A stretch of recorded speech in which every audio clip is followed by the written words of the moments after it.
Imagine stepping back in time, not just a few centuries, but over 2 million years. The world is a raw, untamed wilderness. Towering volcanoes scar the horizon, and vast grasslands stretch as far as the eye can see. This is the Pliocene epoch, the cradle of humanity, and the stage for an epic, yet untold, story of survival. In this ancient landscape, our distant ancestors, small but clever hominins, are just beginning to make their mark.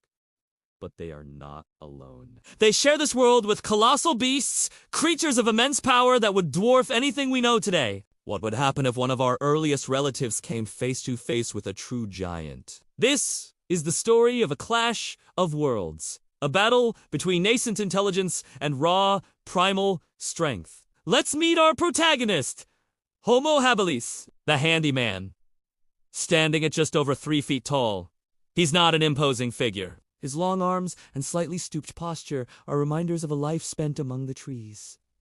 But look closer. His brain is larger than his predecessors, his hands more nimble, capable of a precision grip. This is the hand that will shape the future. In his grasp, he holds a crude but effective tool, a sharpened piece of stone, a chopper. It's not much, but it represents a monumental leap forward. With it, he can butcher carcasses, crack open bones for marrow, and defend his small, tight-knit family group. They are scavengers and foragers, constantly on the move, reading the landscape, watching the skies for vultures, always alert to the dangers that lurk in the tall grass. Now, let's meet the antagonist, a creature of legend brought to life.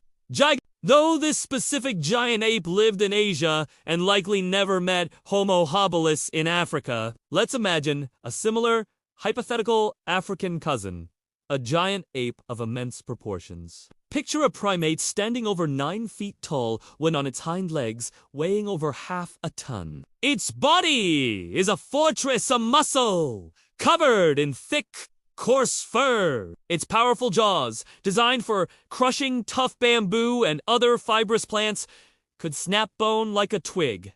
This is not a predator in the classic sense. It's a herbivore. But like many large herbivores today, such as rhinos or hippos, it is fiercely territorial and incredibly dangerous when provoked. Its sheer size is its defense.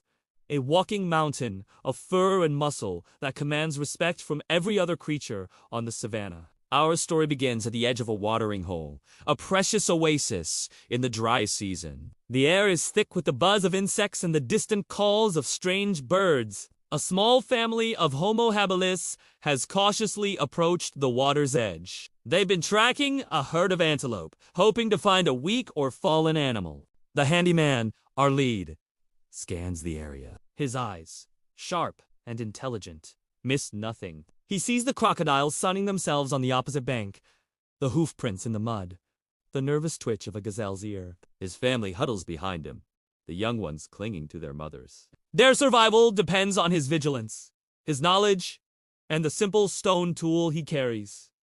Suddenly, a sound breaks the savannah's rhythm. A deep, guttural roar that vibrates through the ground itself. It's not the cough of a leopard or the roar of a saber-toothed cat. This is something different, something bigger. The other animals scatter, a wave of panic rippling through the herds. The Homo habilis family freezes, their instincts screaming danger. From a dense thicket of giant ferns and acacia trees, the colossal ape emerges. It moves with a slow, deliberate confidence, its massive head swinging from side to side. It wasn't hunting them, but its path to the water places it directly in their way. This is its territory, its watering hole, and these small, two-legged creatures are an unwelcome intrusion. The giant ape stops, raises itself to its full, terrifying height, and beats its chest. The sound is like thunder, a raw display of power meant to intimidate any challenger.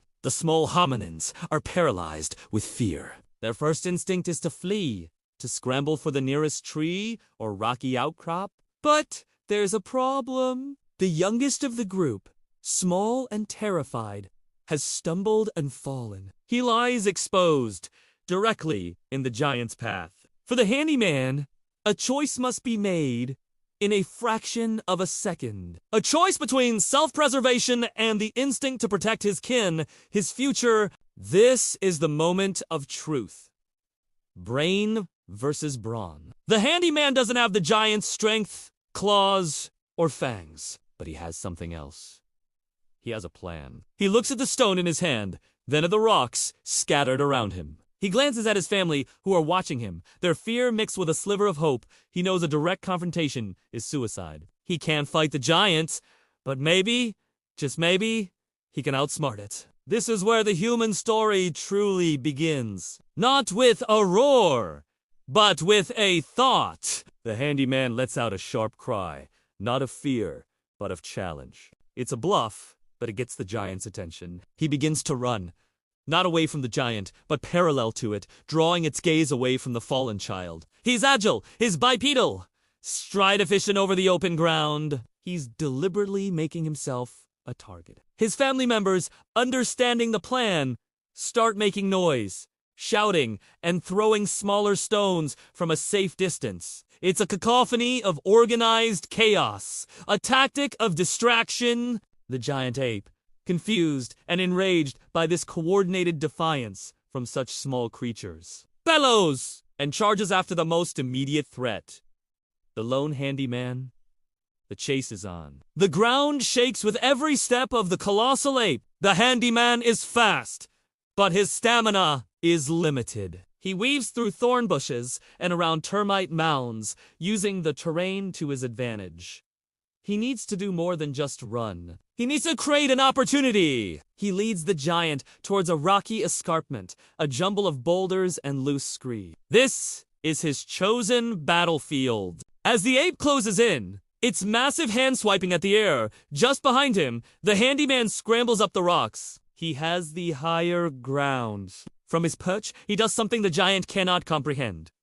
He doesn't just throw a rock. He uses his chopper to strike a larger boulder, dislodging it. Then another. He and his family, now emboldened, begin a barrage. It's not a random assault.